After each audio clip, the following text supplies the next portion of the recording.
So we start off with 2 gallons of water in the container, and I'm going to go ahead and start it up. We're going to take it to 67 degrees centigrade, which is about 155 degrees Fahrenheit for the mash stage. So let's see.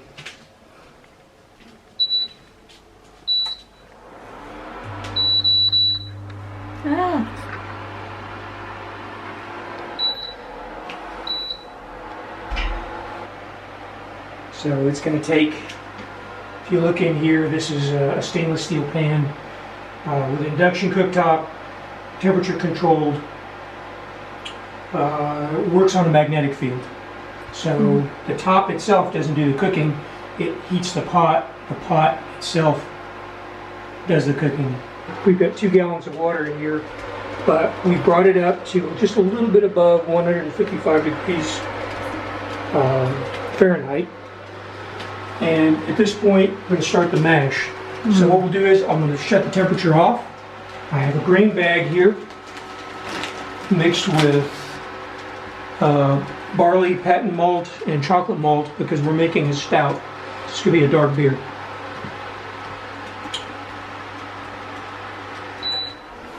So this goes off. And at this point,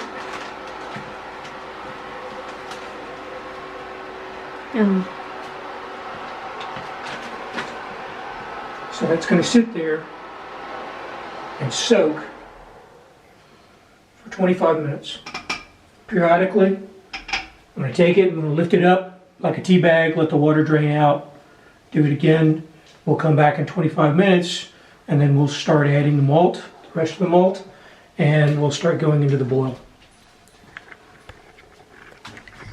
25 minutes sitting in here basically steeping like a tea bag. If you want to come over here and take a look, you can see what it looks like.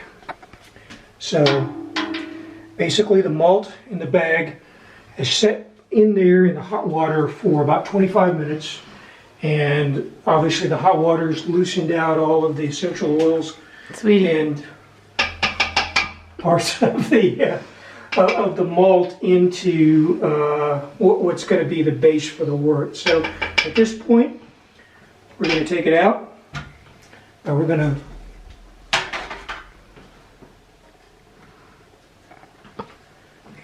to treat it like we would, making tea. So just kind of grab it and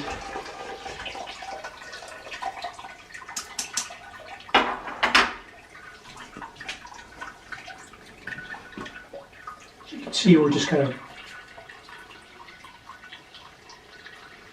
let it drain almost all out.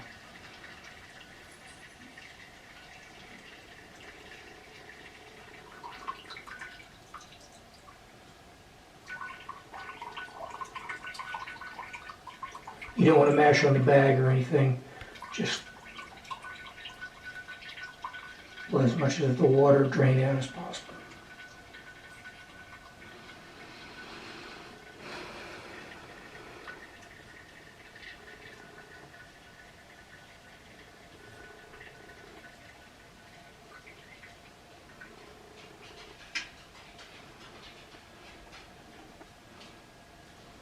Okay. All right.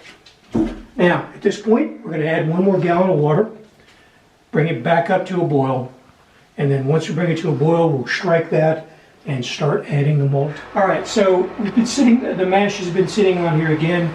After adding another gallon of water, we've got 3 gallons of water in the pot. We brought it up to near boiling. Now I'm going to shut the temperature off, and I'm going to start adding the rest of the malt extract.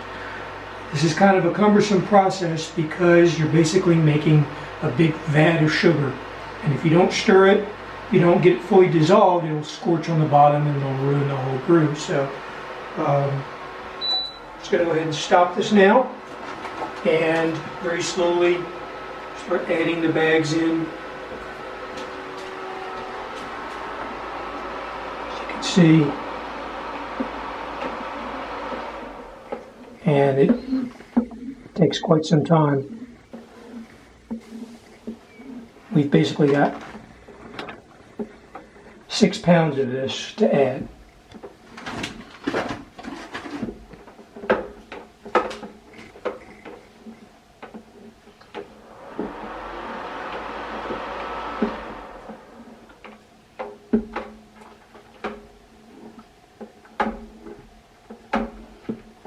Once this is done, we'll bring it back up to boiling, and then we'll get it to a full boil. We're almost to a rolling boil. If you can look over here and see, we've brought everything, we've completely incorporated all of the powdered malt extract into the wort, and now we've got basically a big vat of sugar.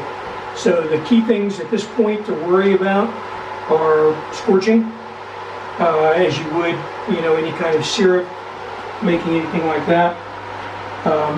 So you get by that by basically constantly stirring the wort to make sure that nothing settles on the bottom. The other part of it is boil over.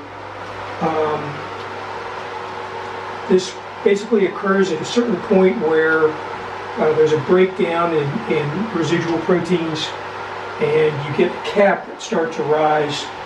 The way you get around that is, if you notice it start to happen before it boils over, you take it off of the burner for about 30 seconds, adjust the temperature on the burner, put it back on until you can get it straight. So also at this point, when we can start adding adjuncts like hops. Hops are usually added for bittering and flavoring, or a combination of both. This recipe just calls for bittering hops. So those are hops that are in the boil for a longer amount of time. So these are Galena hops, 1 ounce. And as you can see, they basically are just big green pellets. All different qualities to them. This one specifically, aroma of pear, pineapple, lime, blackcurrant, that sort of thing. You can put it in a sack or just throw it directly into the wort, which is what I'm going to do at this point. So it's going to go directly in, and it'll dissolve as I stir it. Okay, so we're almost to the end of the boil. If you want to come over here and look, you'll see the difference from where we started. When we first started the boil, you'll notice a big white foamy cap that was there, and that was most of the malt that still was not incorporated. Many of the proteins in the wort that have since been burned off. So a few things have happened over the past about 50 to 55 minutes. We have a sterile field, basically. The wort's been in a rolling boil for close to an hour. So we're going to create an environment, basically, for the yeast to have no competition whatsoever. No other microorganisms are going to be feeding on this big vat of sugar other than the yeast, which is kind of what you want for this kind of a beer. Also, a couple of minutes ago, I added a couple of other things, a Whifflock and Brew Vent. I've never used those before, but one clarifies and another one boosts the alcohol content about 1 ABV. One other thing that happens and why it's important to get the boil, and a couple of things about it is, if you boil with the lid off, because a few things, nasty kind of esters, that sort of thing, are being boiled off of the actual wort and out into the atmosphere, if you will. So they're not going to give your beer an off flavor or anything like that. So here in a couple of minutes, the last thing that I'm going to do with the last remaining time is I'm going to take the wort chiller and I'm going to put it directly in here while we're at the boil to help sterilize the wort chiller. And now we're in the chilling process. So this isn't the best connection here because of the way the sink is set up for Germany.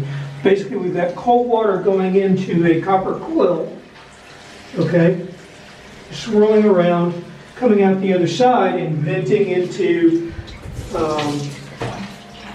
bathtub. Venting into the bathtub. So this, the whole point of this is to bring the temperature down as quickly as possible. We want to bring the temperature from boiling down to 80 degrees or below as quickly as possible.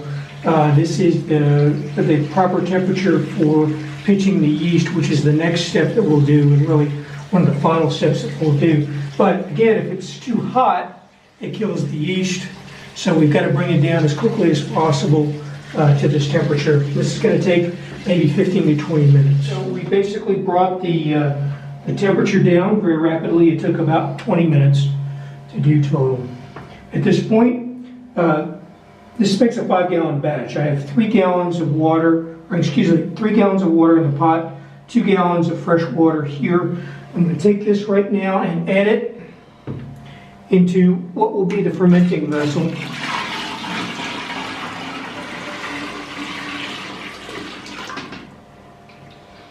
As you can see, we've got a little bit of sediment on the bottom.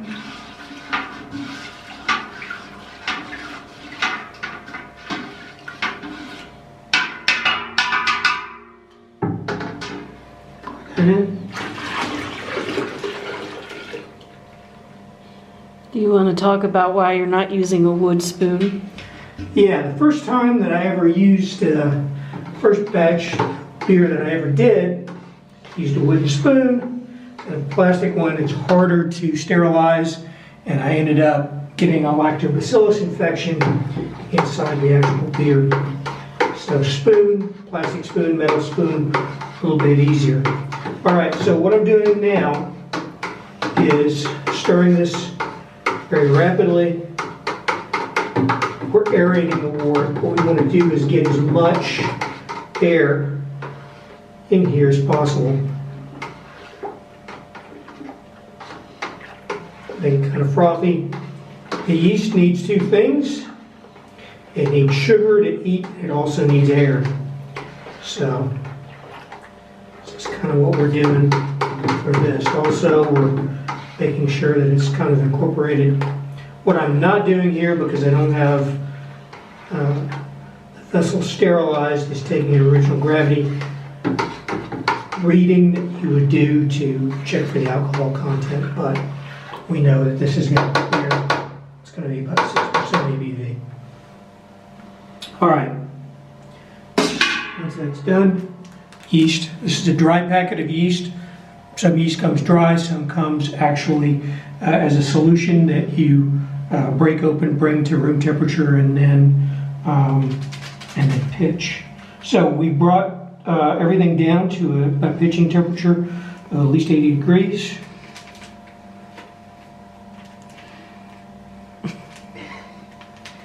And the package secure, so I'm going to have to cut it. We just basically spread it over the top. This is an ale yeast, which means it's top fermenting, and it is very forgiving.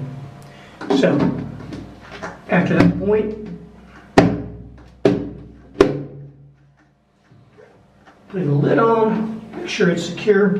The last piece is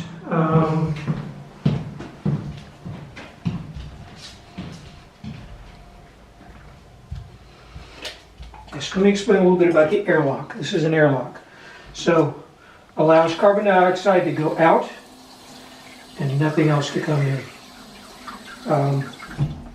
2 things happen basically with yeast. When yeast eats sugar, it produces alcohol and carbon dioxide. You gotta have that carbon dioxide go somewhere. It vents out of the fermenter here. So this is a one-way airlock. You put a little bit of water in there to the top and just basically goes in like that. Okay. So next steps. I'm going to move this to another room. And with this room, it's going to sit and it's going to start to ferment out of the way. So in about 12 to 24 hours, we'll start to see fermentation. And we'll see that with a white cap. And you'll also start to notice that there'll be bubbles that'll come up from the fermenter. We're going to let this sit in a warm room, about 72 degrees for 7 days. We're going to come back after 7 days. We'll come back next week. And then we'll go to the next stage, which will be secondary. We'll move to a secondary we'll let the beer clarify a little bit longer before we bottle it.